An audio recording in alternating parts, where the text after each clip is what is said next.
मेळघाट संघर्ष यात्रेची दखल घेत शासनातर्फे उद्योग मंत्री उदय सामंत आणि आरोग्य मंत्री प्रकाश आंबेडकर यांनी आंदोलनस्थळी भेट देऊन परिस्थितीबाबत चर्चा केली। तसेच उपमुख्यमंत्री एकनाथ शिंदे यांनी दूरध्वनीवरून संवाद साधत मेळघाटमधील विविध समस्यांवर तात्काळ नियोजन करण्यासाठी लवकरच बैठक घेऊन योग्य निर्णय घेतले जातील असे आश्वासन दिले।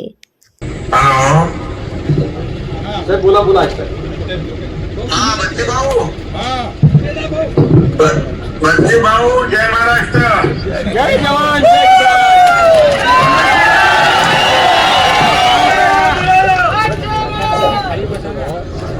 बच्चे भाऊंचा विजय असो।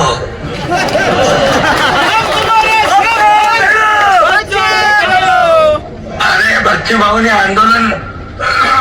भाऊने आंदोलन केलं कर्जमाफीचं, म्हणून आम्ही मुख्यमंत्री महोदय, मी अजितदादा होते त्यावेळेस आम्ही बैठक घेतली आणि एक कमिटी केली आणि 30 जून पर्यंत अहवाल आणण्याचा निर्णय घेतला। पण या बजेटमध्ये कर्जमाफीचा निर्णय घेतला तो बच्चू भाऊनी आंदोलन शेतकऱ्यांसाठी केलं, म्हणून आम्ही तात्काळ जी घोषणा आम्ही केली होती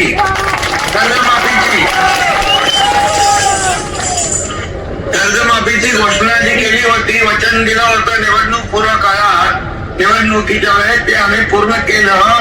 याचं श्रेय देखील बच्चू भाऊला जात आहे।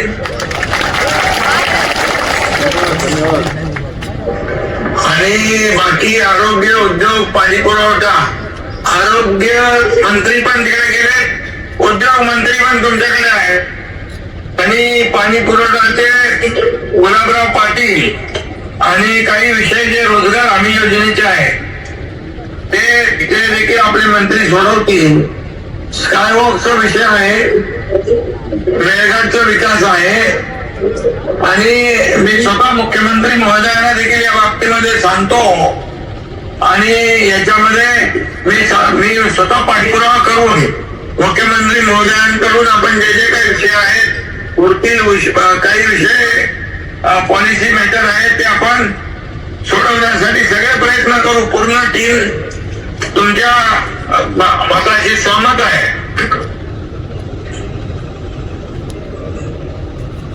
मला वाटतं सिडको पण आपल्याकडे आहे, चिखलदराचा सिडकोचा आणि काय वाजता हाय जर आपल्या सिडकोचं काम मी करतो माझ्याकडे अधिवेशन झाल्यानंतर लगेच बैठक घेतली पाहिजे, कारण सगळे लोक पायी आलो, 250 किलोमीटर आम्ही पायी चालत आलो।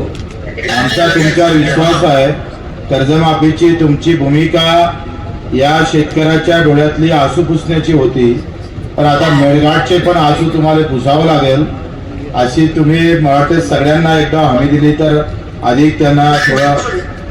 बिलकुल बघा, सरकार आहे, तुमचं सरकार आहे, शेतकऱ्याचं आहे, सर्वसामान्यांचा आहे, त्यामुळे मेळघाटचा विकास जो मेळघाटला मी आरोग्य मंत्री होतो तेव्हा गेलो होतो आणि मला तिकडची जाणीव आहे त्या भागाचा विकास आपल्याला करण्याची आवश्यकता आहे। आणि एक आपण हे अधिवेशन संपलं की मुख्यमंत्र्यांच्या सोबत एक बैठक लावून टाकू आणि बाकी ज्या ज्या मंत्र्यांकडे विषय आहेत त्या मंत्र्यांकडून सोडून घेऊ। बरोबर आहे? ओके धन्यवाद। आणि तुम्ही शेतकरी कर्जमाफीसाठी आंदोलन केलं, त्याची दखल सरकारने घेतली बघा, बरोबर? त्याबद्दल धन्यवाद। आपणही दखल घेतली त्याबद्दल धन्यवाद। आम्ही 1.5 लाख रुपये करा रेग्युलर कर्जवाल्यांना। थोडं दबाने घेऊया। कायद्याचा पण विषय होता, पण पुढच्या बैठकीत घेऊ ते। पुढच्या बैठकीत घेऊ आपण। Okay, thank you.